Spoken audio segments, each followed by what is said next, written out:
এটা হচ্ছে সেই ভয়ঙ্কর বিয়েবাড়ি যেখানে আনন্দ হই হুল্লোড়ের মাঝে সেটা মৃত বাড়িতে পরিণত হয়ে গিয়েছিল। একটা মেয়ে কত আশা, কত স্বপ্ন, কত কিছু নিয়ে সংসার করতে আসে, কিন্তু প্রথম পা রাখা মাত্রই যে সেই জায়গায় তার মৃত্যু হয়ে যাবে সেটা কি সে কখনো ভাবতে পেরেছিল? Hello everyone, welcome back to our channel. কেমন আছো তোমরা? আশা করি ভালো আছো, আর আমিও ভালো আছি। আমার নতুন আরও একটি ভিডিওতে তোমাদের সবাইকে জানাই অনেক অনেক স্বাগত। আজকাল যেন সব কিছুতেই ভয় লাগে, সব কিছুতেই যেন একটা কেমন ভয় ভয় টাইপের লাগে, সব কিছুতেই যেন কেমন একটা আধো আধো টাইপের লাগে যদি আমার কিছু হয়ে যায়। এমনকি আজকাল বাড়ির মধ্যে একা থাকাটাও দেখছি সেফ। আজ আমি সকাল সকাল ঘুম থেকে উঠেছি, উঠে বাসি কাপড় চেঞ্জ করে নিয়েছি, আর এখন করব ব্যায়াম। যেহেতু শীত পড়ে গেছে তো সেই জন্য বাইরে আমি ওয়াকিং করতে যাই না, এখন ঘরের মধ্যেই ওয়াকিংটা করি। আর ওয়াকিং বলতে কিছু ব্যায়াম আছে যেগুলো রেগুলার মেনটেন করে করলেই শরীরটা একদম ফিট থাকে। আর গরমকালে বাইরে ওয়াকিং করতে যেতে বেশ ভালো লাগে, কিন্তু শীতকালেতে বাইরে বেরোতে বড্ড বিরক্ত লাগে। আসলে সকাল সকাল ঘুম থেকে ওঠাই হয় না, সকালবেলা ঘুম থেকে উঠতে আমার প্রায় শীতকালেতে 7:30 8টার মতো বেজে যায়, তো সেই জন্য আমার বাইরে বেরোনাই হয়। ব্যায়াম ট্যাম করা কমপ্লিট করে আর এখন করব ব্রাশ। তো বাইরের দিকটা তাকিয়ে দেখলাম এত সুন্দর রোদ বেরিয়েছে, কখনো কখনো বাইরের দিকে তাকালে অন্যরকম একটা ফিলিং হয়। ঠিক আজকের ওয়েদারটা যেমন ছিল ঠিক তেমনই আমার আজকের ফিলটাও হচ্ছিল। আজ বড্ড মায়েদেরকে মিস করছিলাম, মনে হচ্ছিল এই শীতের দিনেতে মা যদি বাড়িতে থাকতো তাহলে অনেক রকম পিঠে বানিয়ে আমাকে খাওয়াতো। আর যেহেতু আমাদের এবছর পিঠে বানাতে নেই, শুধুমাত্র ওই ধোসা পিঠে যেটা আছে সেটা বানিয়েই খেতে হয়, তাই সেই জন্য একটু বেশিই মন কেমন করছিল। মায়ের হাতের পিঠে কতদিন যে খাই। মায়ের হাতের নুন ভাতটাও কিন্তু টেস্ট লাগে, কিন্তু নিজে রান্না করে খেতে আর একদম ইচ্ছে করে না। আমার রান্না সকলের পছন্দ হয়, কিন্তু আমার নিজেরই পছন্দ হয় না। আসলে বহুত দিন থেকে নিজের হাতে রান্না খাচ্ছি তো তাই খেতে একদম ভাল লাগে না, কিন্তু মা যদি রান্না করে দেয় সেটা কিন্তু খেতে খুব ভালো লাগে। আজকে এই যে ব্ল্যাঙ্কেটের কাভারগুলোকে আমি কেচেছিলাম, তো সেইগুলোকে কাভারগুলো পরিয়ে দিচ্ছিলাম ব্ল্যাঙ্কেটের মধ্যে।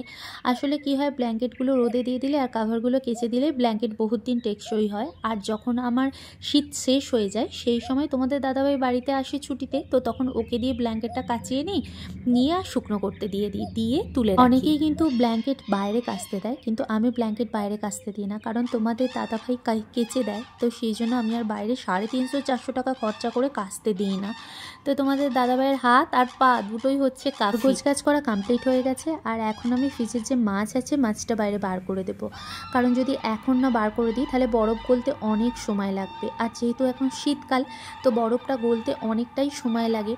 যদি এটা গরমকাল হতো তাহলে প্রায় ওই আধা ঘন্টার মধ্যে বরফটা গলে যেত, কিন্তু শীতকালেতে বরফ গলতে এত সময় লাগে, সে আমি যতই জল দিই আর যাই। তবে তোমাদেরকে আমি একটা টিপস দিতে পারি, সেটা হচ্ছে তোমরা গরম জল করে তার মধ্যে যে ওই মাছটা বাটিটা বসানো থাকে ওই বাটিটা গরম জলের মধ্যে যদি বসিয়ে দাও তবে তাড়াতাড়ি কিন্তু বরফ গলে যায়। তোমরা কখনো ট্রাই করে দেখতে পারো, আশা করি তোমাদের টিপসটা পছন্দ হবে। ঘরের সমস্ত কাজকর্ম কমপ্লিট হলো, এখন আমি যাব এই ঠাকুরের বাসনগুলো উপরে মাজতে। তো ঠাকুরের বাসনগুলো নিচে মাজলেই হয়, কিন্তু রোদে একটু বসে মাজলে কি হয়, রোদ খাওয়াও হয় আর আমার বাসন মাজাও হয়, ওই অনেকটা রদ দেখা আর কলা বেচার মতো। এখন তো অনেক শীত পড়ে গেছে, তো সেই জন্য গাছগুলো তো ফুলও খুব কম ফোটে, ওই হাতে গোনা 2-1টার মতো ফুল ফোটে, তো সেগুলো দিয়ে তো আমাদের ঠাকুরকে দিয়েই হয় না, তো অনেকটা পরিমাণ ফুলের প্রয়োজন হয়, কিন্তু কোথায় পাবো বলো ফুল? তো এই যে 2-4টে যেটা থাকে সেটা দিয়েই আমি আর কি পুজো করতে দিয়ে দিই। আর এদিকে দেখলাম মিথুনদা নতুন করে আবার গাছ বসিয়েছে, এখানে মূলো গাছ বসিয়েছিল, পালং শাক বসিয়েছিল। আর এই দূরের ওয়েদারটাও বেশ ভালো লাগছিল, আর আজকে যেন খুব হাওয়া দিচ্ছিল, আবার মনে হয় ঘুরে ঠান্ডাটা পড়বে। মায়েদের ওখানে যে এত বড় একটা ঘটনা ঘটে যাবে সত্যি আমি ভাবতে পারিনি। শোনার পর থেকে আমার মনটা ভীষণ খারাপ ছিল, সেটা পর কেউ হোক না কেন, রক্তের সম্পর্ক নাই বা হলো, কিন্তু শোনার পর এত খারাপ লাগছিল। মায়েদের বাড়ি থেকে কিছুটা দূরেতে একজনদের নতুন বিয়ে হয়, একজন দম্পতির নতুন বিয়ে হয়, তো বিয়ে হয়েছিল কালকে আর ওরা আজকে বাড়িতে এসেছে, আর আজকে ছিল ওদের রিসেপশন। যেহেতু একটা নিয়ম থাকে পরের দিনকে তার বন্ধু বান্ধব বা বোন দিদি বা যে কেউ বাড়িতে তাকে দিতে আসে, তো বউটার সাথে তার ঠাকুমা এবং দিদা এসেছিল তাকে শ্বশুর বাড়িতে। নতুন বউ পরের দিন যখন ঘুম থেকে উঠলো, মানে আজকে যখন ঘুম থেকে উঠলো, তখন তার হাজব্যান্ড বাইরে চলাফেরা করছিল, হয়তো নতুন বউটার সঙ্গে কিছু কথা বলতো বা কিছু গল্প করতো বলে চলাফেরা করছিল। যখন সবাই দেখলো তখন তার ঠাকুমা এবং দিদাটা বাইরে বেরিয়ে চলে আসে, ভাবে হয়তো জামাই আর মেয়ে কিছু কথা বলবে, আর ঠিক সেই সময়তেই জামাইটার ফোন আসে, তো ফোনটি নিয়ে সে সাইডে চলে যায়। দুপুর বন্ধুরা, এখন প্রায় ঘড়ির কাঁটায় 1:30টার মতো বেজে গেছে। তো সেই জন্যই শুভ দুপুর বললাম। আর ওদিকে কাজকর্ম সমস্ত কিছু করে কাচাকুচি করে ছাদে দিয়ে এসেছি আর রান্না বসিয়ে দিয়েছি। আর ওইদিকে দেখো আবার পুজো করাও কমপ্লিট হয়ে গেছে। এই যে শুধু এখন গোপালদের ড্রেস চেঞ্জ করে ওদের খেতে দেবো। আর আমাদের এই পুরুলিয়াতে এত পরিমাণ ঠান্ডা পড়েছে, মানে এই মেঝেটাতেও আমি পা দিতে পারছি না। পা দিলেই যেন মনে হচ্ছে পায়ের ভিতরেতে যেন কিছু একটা ফুটছে আর এত জ্বালা পড়ছে ধারণার বাইরে। তো রান্না বান্না মোটামুটি হচ্ছে। বাঁধাকপির তরকারিটা এখন বসিয়েছি, একটু মশলা কিছু দিইনি, শুধু বিনা মশলায় রান্না করেছি। আর ওদিকে ভাত হচ্ছে ওই যে, আর মাছ ভাজা করবো, শিম ভাজা করবো। তো চলো রান্নাটা সেরে নিই। সেই না হাজব্যান্ডটা কথা বলতে সাইডে যায়, যিনি এই কাজটি করেছেন, যে বদমাস মহিলাটা, উনি অমনি ঘরের ভেতর ঢুকে, মানে নতুন বউটি ঘরের ভেতর ঢুকে গেট দিয়ে দেয় এবং দিয়ে উনি ওই ঘরেতেই ওই দাটি রেখে দেয়। তো দাটি রীতিমতো বার করে ওই নতুন বউয়ের ওপর অত্যাচার শুরু করে। প্রথম দাটি তার মাথার উপর বসায় এবং মেয়েটি রীতিমতো সেখানে যন্ত্রণায় ছটপট করে এবং চেঁচিয়ে ওঠে।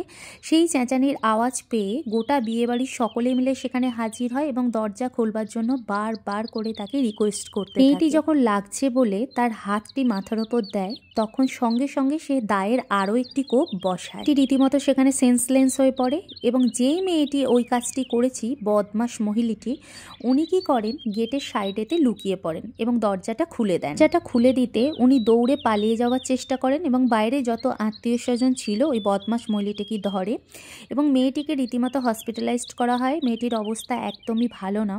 আর যিনি এই কাজটি করেছেন, মহিলাটি, ওনাকে পারিবারিক সকলে মিলে এবং গ্রামের প্রত্যেকে মিলে মারধর করে রীতিমতো, সব কিছুই। এত কিছু হওয়ার পরও আর কি হবে বলো? যে মেয়েটি এত স্বপ্ন এত আশা নিয়ে এ বাড়িতে এসেছিল, সেই মেয়েটিকে তো পুরো একদম ভয় পাইয়ে দিল। সেই মেয়েটিকে পুরো একদম রীতিমতো সংসার থেকে দূরে করে দিল। যদি তার হাজব্যান্ডের সাথে ওই মহিলাটির যদি কোনো সম্পর্কও থেকে থাকে, সেটা আগেই জানাতে পারত। শুধুমুধু ওদের জন্য একটা অজানা মেয়ে, যে কিছুই জানতো না, কিছুই বুঝতো না, সেই মেয়েটির আজ এই অবস্থা হলো। বাকি কথা তোমাদেরকে আমি পরে বলছি, তার আগে খাবারটা খেয়ে নিই। আর আজকের খাবারে ছিল বাঁধাকপির তরকারি, শীতের স্পেশালিস্ট, আর আছে শিম ভাজা, শাক ভাজা, সঙ্গে ছিল মাছ ভাজা আর শুকনো লঙ্কা ভাজা। এই হচ্ছে দুপুরের আজকে আমার লাঞ্চ। তো এরকম সুন্দর সাদা সাপটা লাঞ্চ করতে কে কে ভালোবাসো অবশ্যই জানিও। এখন খাওয়া দাওয়া করব, তো চলো খাওয়া দাওয়া করে নিই। আর আজকে সবকটাই হচ্ছে আমার পছন্দের। তো খাওয়া দাওয়া করে পরে আসছি। এটাই হচ্ছে সেই জায়গাটি। এতদিন ধরে এইসব ঘটনা পুলিশ ফাইলে দেখেছি, সত্য ঘটনায় দেখেছি, আজ স্বচক্ষে নিচে দেখছি। সত্যি কথা বলতে কি, এইসব ঘটনা থেকে দূরে থাকা সব থেকে ভালো। ভিডিওটা পুরোটা দেখলে তো আমার এখানে আর কিছু বলার নেই, শুধু একটা কথাই বলবার আছে, মেয়েটার এখানে কোনো দোষ ছিল না।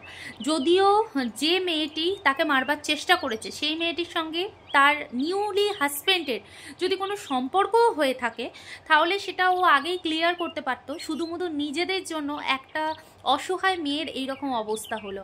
একটা বাবা মা কত টাকা খরচা করে, কত কিছু করে একটা সন্তানকে বিয়ে দেয় যাতে সে সুখে থাকে, যাতে সে ভালো থাকে, কিন্তু প্রথমবারই বিয়ের পর যখন শ্বশুর বাড়িতে সে এলো, সেটাই যে তার মৃত্যুর কারণ হয়ে উঠবে সে বুঝে উঠতে কি পেরেছিল? আর বিয়ে বাড়িটা যে মৃত্যু বাড়ি হয়ে উঠবে সেটাও কি কেউ জানতে পেরেছিল? তো এইভাবে অনেক মেয়েই না মারা যাচ্ছে বা অনেক মেয়েই শেষ হয়ে যাচ্ছে। তাই মা বাবাদেরকেও বলি, বা নিজেদের সেফটির জন্য নিজেদের কাছে কিছু রাখা দরকার।